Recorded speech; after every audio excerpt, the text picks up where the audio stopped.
Pessoal, vamos falar sobre a situação lá na Ucrânia, o que aconteceu no último dia das batalhas por lá. Foi um dia bem quente ontem, teve muita ação ontem, vamos entender o que aconteceu. E vamos falar também sobre o discurso desesperado do Putin implorando um acordo de paz. Vamos entender o que aconteceu. Essas notícias foram sugeridas por Dom Piano, Éder Sena e várias outras pessoas. Obrigado aí ao pessoal que sugeriu a notícia, ou as notícias. Obrigado a você que está assistindo o nosso vídeo. Se você gosta do nosso conteúdo, por favor, deixe o seu like e se inscreva aqui no canal, né?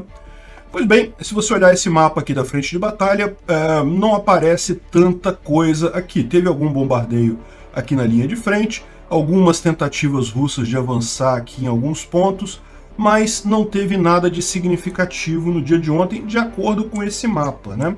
Inclusive, a gente teve a confirmação de que, como diz aqui o pessoal do Instituto para Estudo da Guerra, o porta-voz do Ministério da Defesa russo, o Igor Konashenkov, anunciou que eles vão fazer uma pausa para restauração, né? Isso é esperado, o Putin já havia falado, e inclusive isso está ligado ao fato deles terem feito esses bombardeios aqui, mas foi muito mais do que isso, tá? Se você olhar o mapa de fogo captado pelos satélites da NASA, foi uma quantidade de fogo muito maior do que o normal, né? Nota que isso daqui é a visão do satélite de qualquer lugar em que tenha fogo, tenha aquecimento na crosta terrestre, né? Mas é lógico que dá para você ver com muita clareza aqui onde está mais ou menos a linha de frente, que é justamente onde você tem uma concentração maior de focos de incêndio, de fogo, né? Aí você vê algumas outras coisas aqui para dentro que podem ser bombardeios, podem ser algum acidente, algum fogo casual, enfim. Mas dá para ver muito claramente aqui essa linha de frente. Agora, uma coisa muito interessante, como eles apontaram, repara que em Kherson, aonde que está o indicador de fogo aqui, né? Como é que está próximo da cidade realmente, né? Tem muito fogo por aqui. É lógico, esses fogos que tem aqui no meio, bem na área já ocupada pelos russos, pode ser coisa que não tem nada a ver com batalha real, mas aqui em Kherson tem muito fogo muito próximo da cidade. E esse outro mapa aqui, ele também ilustra esse tipo de coisa. E repara que, particularmente ontem, foi um dia anormal em termos de quantidade de fogo na frente de batalha. E aí você pode achar estranho isso, né? Será que os russos e os ucranianos estão... Por que os russos falaram que iam parar, iam fazer uma pausa? Como é que pode eles estarem fazendo essa ação rápida assim? Mas, na verdade, isso tem justificativa. É justamente a ideia deles de consolidar o ganho na frente de batalha, consolidar a linha de frente, e com isso poder trabalhar agora a parte defensiva, né? Eles vão fazer essa pausa, mas evidentemente para fazer essa pausa eles precisam estar bem estabelecidos, bem firmes na linha de frente, né? Então isso aqui faz parte deste processo, na verdade, esse aparente endurecimento da coisa, né? E uma coisa curiosa que eles levantaram foi algumas, olha só, isso aqui ó, é a intensidade de fogo medido por esses satélites. E repara que foi a segunda maior intensidade de fogo em toda a guerra. Isso aqui foi na época foi lá no início da coisa, com os ataques russos a Kiev, quando os russos ainda estavam tentando tomar Kiev. Então teve também marcações grandes aqui. Essa segunda grande onda aqui foi quando os russos tomaram Popasna, que foi também eles jogaram tudo que eles podiam para tomar Popasna, e de fato foi uma vitória estratégica deles significativa, Popasna. E agora aqui foi o segundo, na verdade, se você tirar isso daqui, foi a maior quantidade, uma das maiores quantidades de fogos na linha de frente aconteceu ontem, né? Mas como eu expliquei para vocês, isso é justamente em função de estarem se consolidando na linha de frente para fazer a pausa que está definida lá pelo exército russo. É lógico, a gente sabe, não se escreve em pedra o que dizem os russos mentem o tempo todo, os ucranianos sabem que não podem também dar mole nisso daí, mas o mais provável é que seja isso mesmo, né? E aí uma coisa curiosa que trouxe aqui o Defimon, falando sobre esse caso também, né? A quantidade de fogos na linha de frente muito, muito fortes, né? E aí ele aponta algumas coisas aqui que eu acho que vale a pena ressaltar, né? Então ele aponta, por exemplo, que dá para ver muito claramente com esses fogos a linha de frente aqui perto de Izium, né? É uma área que a gente não vê, a gente sabe que os ucranianos estão chegando próximos a Izium, estão nessa mata aqui do lado, né? Izium fica nesse cantinho de cá, e tem essa grande mata, essa região de floresta aqui do lado, a gente sabe que os ucranianos estão aqui, mas a gente não sabe aonde exatamente. Ontem deu para ver claramente onde é que está essa linha de frente aqui nas proximidades, né? Isso daqui também é um outro ponto de batalha, é esse ponto de batalha mais aqui ao sul, próximo a Donetsk. E também mostrou que tem bastante coisa acontecendo por ali, né? Tentativas de invasão. Aqui é a frente principal, aqui é Lysychansk, né? Severodonetsk, coisa e tal.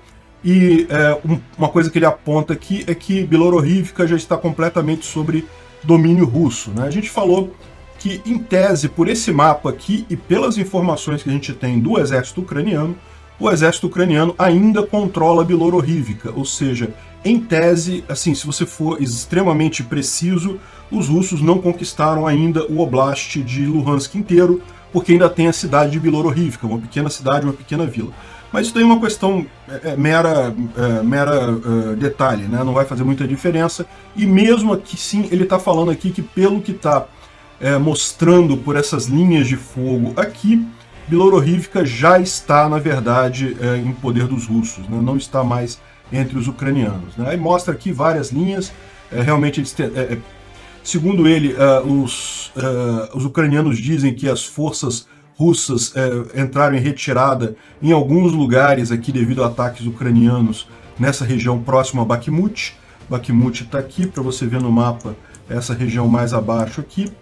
Então houve também muita tentativa de avanço aqui, né, dos ucranianos.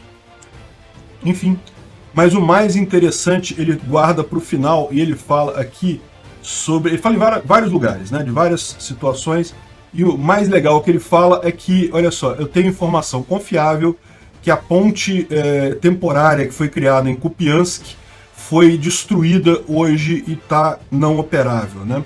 Então vamos entender esse assunto, porque esse é um assunto bem interessante, isso pode fazer muita diferença. Kupiansk é essa cidade aqui, ó, bem na retaguarda russa, e repara que passa aqui uma grande ferrovia que vem de Belgorod, passa por Kupiansk. Aqui em Kupiansk ela atravessa o rio, eu não sei que rio que é esse daqui, mas talvez seja o Severodonetsk mesmo, ou então algum outro rio da região, mas é um rio grande, então aqui ela ultrapassa esse rio e segue para justamente a região principal da batalha aqui, tá vendo aqui? Ela vem de Belgorod, passa por Kupiansk, e aqui vai para vários lugares, vai abastecer Izium, vai abastecer Severodonetsk, então é uma ferrovia muito importante para os russos, né? Os russos, vocês sabem, eles dependem muito de ferrovia para logística, eles têm toda uma logística focada em ferrovia. Infelizmente, a Ucrânia tem a mesma bitola russa, isso é uma herança da época soviética. Existem planos para mudar isso, principalmente agora que a Ucrânia vai se integrar com a União Europeia. Muito provavelmente eles vão fazer um esforço de mudança de bitola, mas isso não é uma coisa barata e simples de fazer. É um processo que foi feito em alguns países, Polônia, países bálticos, mas leva décadas. Então não é uma coisa simples de ser feito, ainda mais num país tão grande quanto a Ucrânia.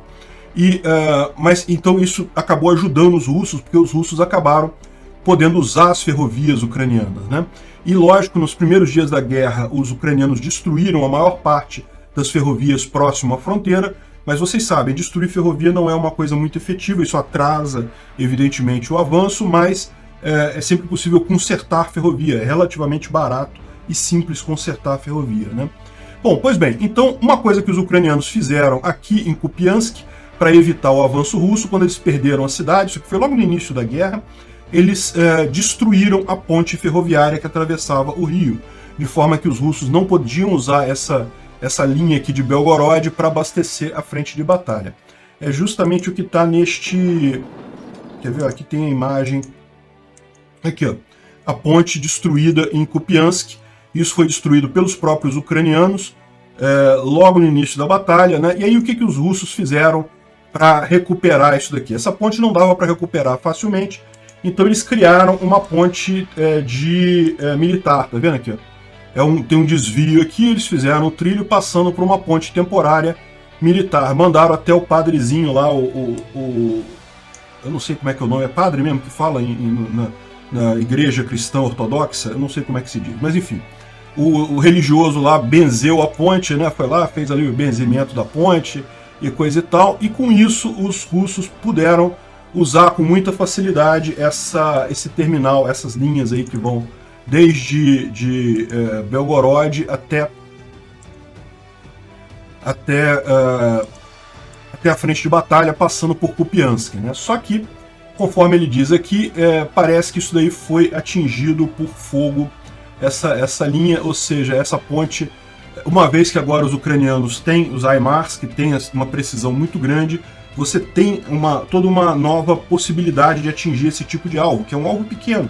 Não é um alvo fácil de ser atingido. Pode parecer que basta jogar uma bomba ali, mas se acertar aquela bomba a muita distância, né? Repara que os ucranianos, isso aqui está bem aqui, ó, Kupiansk está aqui, ó, bem no meio da área dominada pelos russos. Eles teriam que mandar a uma distância grande. E acertar com essa precisão toda é muito difícil. Mas não com o HIMARS. Com o HIMARS fica fácil. E aparentemente é isso que ele está dizendo aqui, justamente esses fogos aqui mostram que essa ponte foi destruída. É mais uma forma dos ucranianos dificultarem a logística russa, tá? Não impedem, tá, gente? Porque eles podem usar outras ferrovias por aqui, vir aqui por essa outra cidade aqui, Urazovo, que também tem outra ferrovia que vem para cá, e aí não precisa cruzar o rio nessa posição aqui. Mas é lógico, é sempre mais complicado para os russos fazerem a logística deles, né? Então isso aí está dentro da expectativa ucraniana de dificultar a logística russa, né?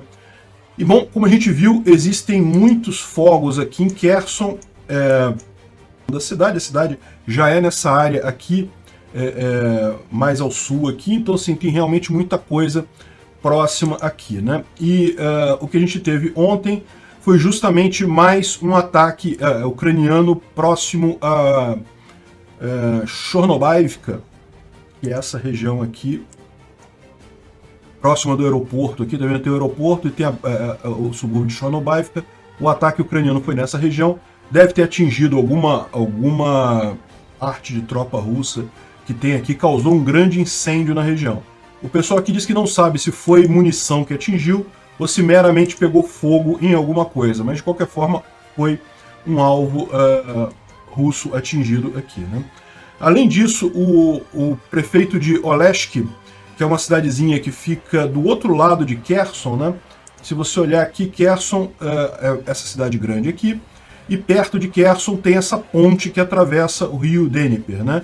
E aí você tem Antonivka aqui do lado de cá do rio, e Oleshk do lado de cá, do outro lado do rio, né? Então essa ponte aqui é uma ponte crucial, porque se os ucranianos conseguirem, eles não precisam nem tomar Kherson, basta eles tomarem Antonivka e essa ponte, e também Nova Kakhovka e a represa que tem aqui, e simplesmente todas essas tropas russas que estão do lado de cá do rio vão ficar sem comunicação com as tropas principais, não vão conseguir ser reabastecidas, e daí vai ser uma questão de tempo para elas terem que se entregar como prisioneiros de guerra, né?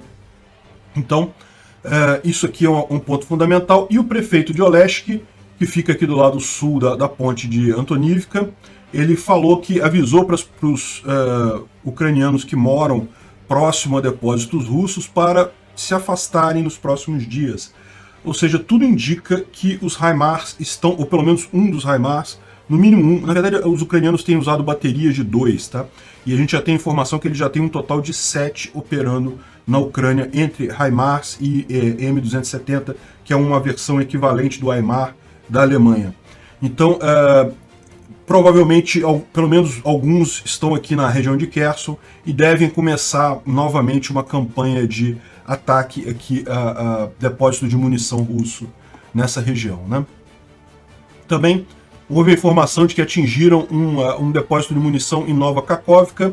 Isso aqui não é uma ponte, é uma barragem, na verdade é uma barragem hidrelétrica que também gera a famosa água para o famoso canal que abastece a Crimeia. Então, que não é uma ponte, é mais difícil de destruir, mas da mesma forma, se os ucranianos conquistarem essa região aqui, torna difícil os russos terem contato com o lado de lá, né? E os ucranianos ainda podem cortar a água da Crimeia ainda. E parece que a gente não tem imagens dessa explosão, mas isso foi falado agora, tá? Eu tô falando aqui, ó, 8 horas da manhã do dia 8 de junho, horário do Brasil, que deve ser mais ou menos meio-dia lá na Ucrânia, né? Então, foi destruído um depósito de munição lá em Nova Kakhovka. A gente não tem imagem, mas tem a informação, né? Bom, outra coisa curiosa que foi comunicado ontem é que o Arestovich, que é um conselheiro lá do Zelensky, né, foi perguntado como é que de repente os ucranianos começaram a se defender, a impedir tantos bombardeios russos, né? Você lembra, normalmente quando a gente mostrava esse mapa aqui, todo dia tinha um monte de alerta de bombardeio e coisa e tal, um monte de bombardeio feito por míssil de longa distância. E a gente já tinha falado para vocês que a Rússia está com poucos mísseis desse tipo, né? Ela tem poucos mísseis de longa distância, principalmente os de precisão. Ela tem muito míssil burro, míssil antigo, só que o que você acaba causando nesse caso é uma grande destruição civil e raramente atingindo o seu objetivo militar, né? E uma coisa que aconteceu nos últimos dias é que isso diminuiu. E diminuiu, sabe por quê? Porque os ucranianos começaram a derrubar esses mísseis, ou seja, o sistema antiaéreo ucraniano era baseado no San-300, que é uma bateria antiaérea da época soviética ainda, né? Uma coisa meio antiga, e que derrubava 15% dos mísseis que os russos lançavam. Então ainda era muita vantagem para os russos lançar esses mísseis contra as cidades ucranianas da retaguarda, porque poucos eram derrubados, então acabavam sempre causando muito dano. Agora tá tipo 80% são derrubados. Alguma coisa aconteceu e o Arestovich confirma: nós temos algo novo. Ele não falou o que é, por motivos óbvios. Estavam falando em Nazam, mas acho muito pouco provável que chegaram a fazer isso já, mas ele certamente tem algum outro sistema antimíssil que foi deslocado lá para a Ucrânia e que está conseguindo segurar uma boa parte dos mísseis russos, né? Provavelmente algum sistema ocidental. Tipicamente esses sistemas são muito melhores no mundo ocidental do que na Rússia. A Rússia nunca se importou muito com esse tipo de coisa. Então, não temos informação do que é, mas o fato é que se tornou muito menor a possibilidade, né? A gente teve várias notícias de, por exemplo, bombardeios a Odessa, em que os russos lançaram 16 mísseis e desses 15 foram derrubados. Só um que acabou caindo e causando dano. E assim a gente viu também em outros lugares, aqui em outras localidades na Ucrânia. Mais uma boa notícia aí, essa melhora na capacidade ucraniana de derrubar esses mísseis, né? Além disso, o que está acontecendo, né? À medida que o tempo passa, como você sabe, os russos estão com menos mísseis, começam a pegar aqueles estoques mais antigos e daí você tem casos e mais casos de mísseis que falham em atingir, né? Segundo o porta-voz dos militares ucranianos, ele disse que 70% dos projéteis russos erram o alvo, né? A maior parte deles erra simplesmente, outros são derrubados pelas forças ucranianas e outros atingem áreas que não têm nenhum objetivo militar no final das contas. E um exemplo disso, a gente viu, esse vídeo aqui na verdade é um vídeo de... Olha, o foguete já sai torto, ele vai cair daqui a pouquinho. Isso aqui é um foguete, é um lançamento de mísseis calibre da Rússia. Aqui ele caindo aqui, o foguete caindo. Mostrando bem esse caso. Isso aqui foi filmado no dia 4 de julho. Já faz alguns dias, mas foi liberado agora, os russos liberando, como olha só, tá vendo? Estamos jogando um monte de mísseis calibre e eles nem percebem o míssil caindo lá atrás, mostrando como que eles estão com problemas com esses mísseis, né? Enfim. E por outro lado, os ucranianos agora têm uma nova arma, né? A França mandou projéteis bônus para os Caesar, que são aqueles grandes obuses propulsados, né, autopropulsados. E o que são esses projéteis bônus, né? São, na verdade, um tipo de projétil que se desmembra em vários projéteis na hora de atingir o alvo, e todos esses projéteis guiados, ou seja, ele sai do obus, um projétil único que faz uma trajetória balística, mas quando ele está chegando próximo do alvo, ele se abre e libera um monte de outros projéteis que são guiados por GPS e visam e atingem pontos específicos naquela região, né? Então, é mais uma arma bastante significativa aí, que está chegando aqui para os ucranianos e permite, aqui tem uma descrição aqui de como ele funciona, né? Ele vai, o cartucho vai até a região numa trajetória balística, mas quando chega aqui ele pode visar vários alvos diferentes no mesmo cartucho, o que dá uma vantagem enorme para ele, né? Então é bem interessante saber que a Ucrânia tem esses cartuchos agora, recebeu isso da França. Vamos esperar para ver o efeito disso na frente de batalha. Bom, com isso a gente encerra a parte mais militar da coisa. Vamos falar rapidamente agora de algumas coisas que aconteceram. Eu acho que não vai dar tempo de falar sobre tudo aqui, mas eu vou falar sobre algumas coisas. A primeira coisa que eu queria ressaltar é a questão da saída do Boris Johnson, né? O Boris Johnson renunciou ontem, e daí tinha um monte de russo aí comemorando. Ai, não, olha só, tá vendo? Falaram que o Putin ia cair, quem caiu é o Boris Johnson. Isso só mostra o absurdo dessas pessoas não entenderem a diferença entre o sistema democrático e um sistema ditatorial, no caso do Putin, né? O Putin está há 14 anos no poder, 14? Muito mais do que isso, né? Está 20 anos no poder, ele subiu nos anos 2000 e não sai por nada, né? Não deixa o poder de forma alguma. E o fato é, a política russa é o Putin no final das contas. Se o Putin cair, isso vai realmente fazer diferença na guerra russo-ucraniana. Isso é característica de sistemas ditatoriais. A Inglaterra, bem ou mal, é um sistema democrático, é muito diferente. A política da Inglaterra é uma política de Estado, não é política de governo. Não era o Boris Johnson certamente ajudou muito a Ucrânia, mas isso é muito mais uma política de Estado que já foi endossada tanto pelos conservadores quanto pelo Partido dos Trabalhadores, que é o partido de esquerda lá na Inglaterra. O Boris Johnson saindo, quem vai entrar não se sabe ainda, vai haver uma votação entre os conservadores, eles ainda são maioria no parlamento, então vão indicar uma outra pessoa, e essa pessoa vai continuar a mesma política com relação à Ucrânia. Mesmo que, por hipótese, não vai acontecer isso, mas por hipótese que subisse um primeiro-ministro do Partido dos Trabalhadores, de lá do Partido do Labour Party, ele também iria manter essa política. Então é muito diferente essas duas coisas, isso foi... E aqui está justamente o Dmitry traduzindo um comentário de um blog lá na Rússia falando justamente sobre isso. Não que, ele caiu porque ele não conseguiu fazer o projeto Ucrânia deles e não sei o que lá, e que, né, ele não foi suficiente, não conseguiu resolver os russos. O pessoal achando que a queda do Boris Johnson teve alguma coisa a ver com a guerra na Ucrânia. Não teve, ao contrário, pela ação dele na guerra da Ucrânia, ele até ganhou alguns pontos positivos em termos de popularidade lá, né? A questão é que tinham outros elementos na política interna do Reino Unido que realmente pesaram nesse caso. Tinha aquele caso da festa que ele fez na época do lockdown. Vocês sabem a minha opinião sobre o lockdown, foi uma besteira enorme, não deveria ter sido feito lockdown em lugar nenhum, isso não tem nenhuma base científica, esse tipo de coisa. Mas uma vez que ele decretou o lockdown e daí descumpriu o próprio lockdown, foi numa festa e coisa e tal, isso já tinha queimado ele um tanto, depois teve um caso todo aí de assédio de um auxiliar dele. Enfim, foi puramente coisa de política interna que derrubou o Boris Johnson. Isso não vai fazer nenhuma diferença com relação à Ucrânia. Os russos estão nessa visão de que isso teve alguma coisa a ver com eles. Não, não teve. Não foi nenhuma vitória russa isso. Foi ao contrário. Aliás, diga-se de passagem, no início da eleição do Boris Johnson, os russos chegaram até a comemorar a eleição dele, né? Então é uma coisa que não faz sentido.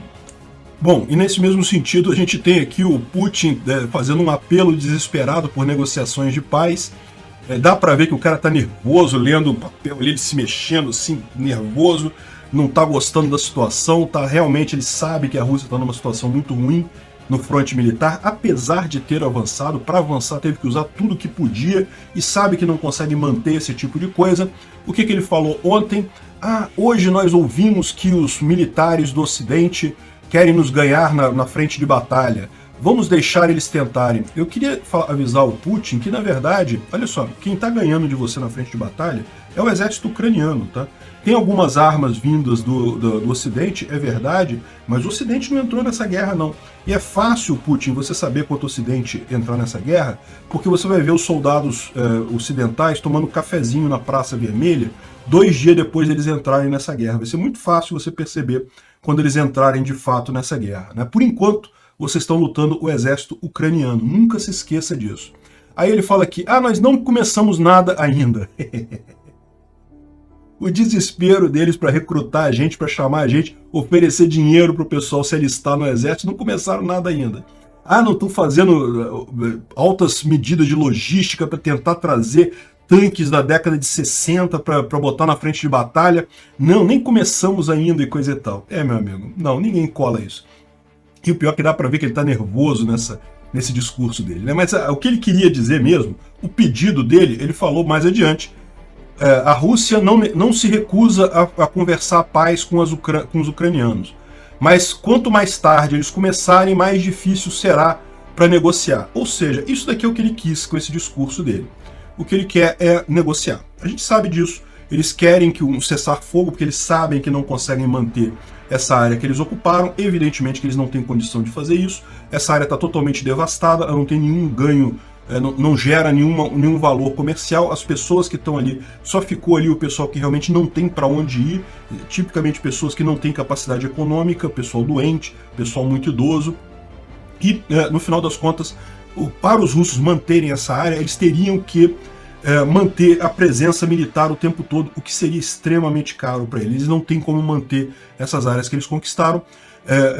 Por que eles mantiveram a Crimeia e o Donbás? Né? O pessoal falou ou comentou alguma coisa num vídeo meu. Mas eles mantiveram o Donbás e a Crimeia. Exatamente porque quando os ucranianos estavam avançando para retomar Donbás, é verdade, os ucranianos não chegaram a iniciar uma contraofensiva contra a Crimeia, mas contra Donbás sim, e estavam avançando e estavam tomando território dos entre aspas, separatistas de Donbás, e aí eles assinaram um cessar-fogo. Foi um acordo para fazer um cessar-fogo. A Ucrânia trocou aquele território por paz. Então beleza, vamos parar, deixa esse território de Donetsk e Luhansk, aquele pedacinho ali com os russos, e a gente tem paz no resto da Ucrânia.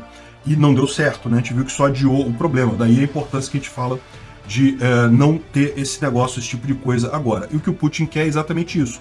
Ele sabe que a única forma dele manter os territórios é fazer acordo de paz. E foi por isso que ele falou esse discurso todo, né, cheio de tiques e nervosismo e coisa e tal, porque ele precisa negociar. De novo, tentou jogar a Ucrânia contra o pessoal do Ocidente. Não, que vão lutar até o último ucraniano. Não, quem está lutando, Putin, são os ucranianos mesmo, tá? O Ocidente está só ajudando a Ucrânia. Não tem interesse nenhum do Ocidente nisso. Eles estão só ajudando a Ucrânia, né? E, lógico, é muito engraçado eles dizendo, né, que é uma coisa auto-aplicável, né? O Ocidente já perdeu a guerra na Ucrânia. Não parece não, Putin. Vou te falar, vou ser sincero com você. O Ocidente sequer começou a lutar na Ucrânia. Não tem ninguém do Ocidente lutando na Ucrânia. É a Ucrânia que está lutando com vocês, né? Dá para ver o desespero do cara, dá para ver que ele sabe que não tem para onde ir nessa guerra. Usou tudo que tinha para conquistar Luhansk, que é um negocinho pequenininho ali que praticamente não fez diferença. Ele sabe que não consegue avançar mais, sabe que não consegue manter o que conquistou.